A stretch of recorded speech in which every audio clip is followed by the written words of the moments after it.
Bismillahirrahmanirrahim. Assalamualaikum warahmatullahi wabarakatuh. Alhamdulillah kembali lagi bersama saya Wanti Dwi Wahyuni sebagai ahli pertama guru sosiologi di SMA Negeri 24 Garut.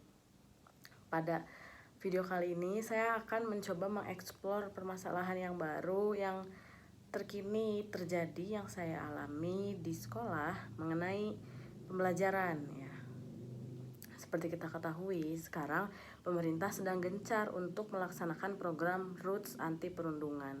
Jadi kasus perundungan hari-hari ini sedang ramai diperbincangkan. Nah, sebelumnya ada berapa jenis sih perundungan?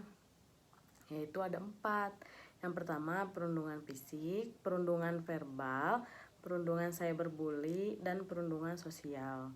Kalau perundungan fisik sudah jelas ya, dia yang seperti cenderung kepada kekerasan. Kalau verbal secara perkataan, mengejek, membuli dengan kata-kata.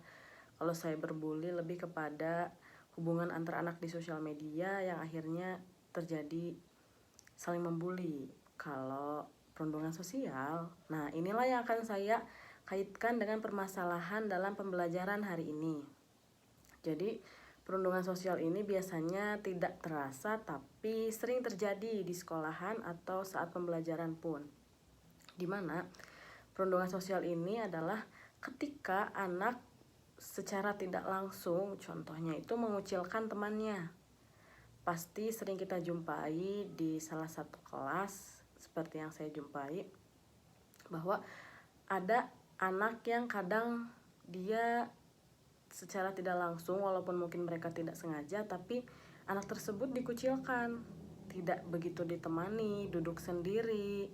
Walaupun anaknya tidak menunjukkan sikap tidak nyaman, tapi hal tersebut seharusnya kan tidak terjadi gitu. Hal ini kenapa berimbas pada pembelajaran? Kemudian biasanya contoh case di saya perempuan yang terkucilkan gitu. Jadi biasanya perundungan sosialnya terjadi oleh laki-laki terhadap perempuan. Jadi perundungannya by gender.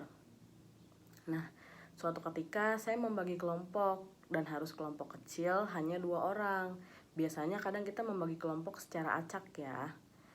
Nah, anak tersebut biasanya tidak mau dipasangkan dengan anak yang dilakukan perundungan sosial ini.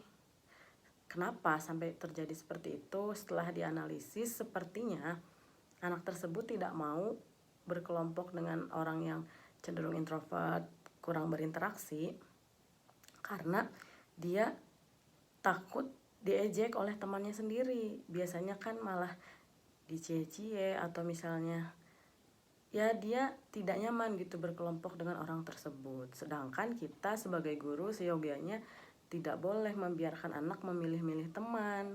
Apalagi dalam pembelajaran dia harus mau bergabung dengan siapapun. Apalagi saya sebagai guru sosiologi mengajar di anak-anak sosial, itu bukan prinsip anak sosial yang memilih teman. Dia harus mau bergabung, bersatu dengan teman-teman semua yang ada di kelasnya.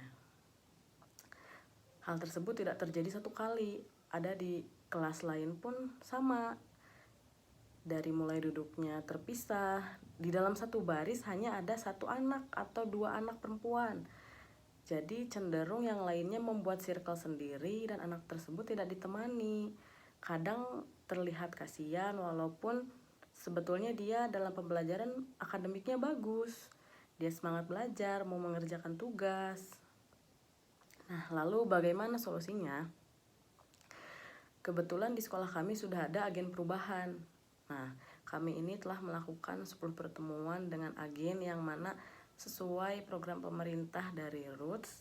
Merekalah yang kelak akan menyebarkan perilaku positif supaya teman-temannya menghindari dan mengurangi terjadinya bullying di sekolah. Bagaimana caranya? Melalui media sosial mereka menyebarkan anti bullying, kemudian melalui spanduk supaya semakin hari teman-teman di sekolah semakin tersadarkan supaya tidak melakukan perundungan terhadap temannya, baik perundungan sosial dan perundungan lainnya. Kenapa ini sangat berpengaruh terhadap pembelajaran? Karena ini menjadi menghambat pembelajaran. Ketika anak tidak mau bersatu dengan kelompoknya, akhirnya waktu terbuang untuk membahas kelompok saja gitu. Nah, itulah mudah-mudahan di sekolah lain program RUTS ini semakin segera diterapkan supaya kita di ranah pendidikan bisa mewujudkan sekolah yang aman, nyaman, dan menyenangkan termasuk di dalam pembelajaran. Itu saja untuk video kali ini, sampai jumpa kembali. Mudah-mudahan videonya bermanfaat. Wassalamualaikum warahmatullahi wabarakatuh.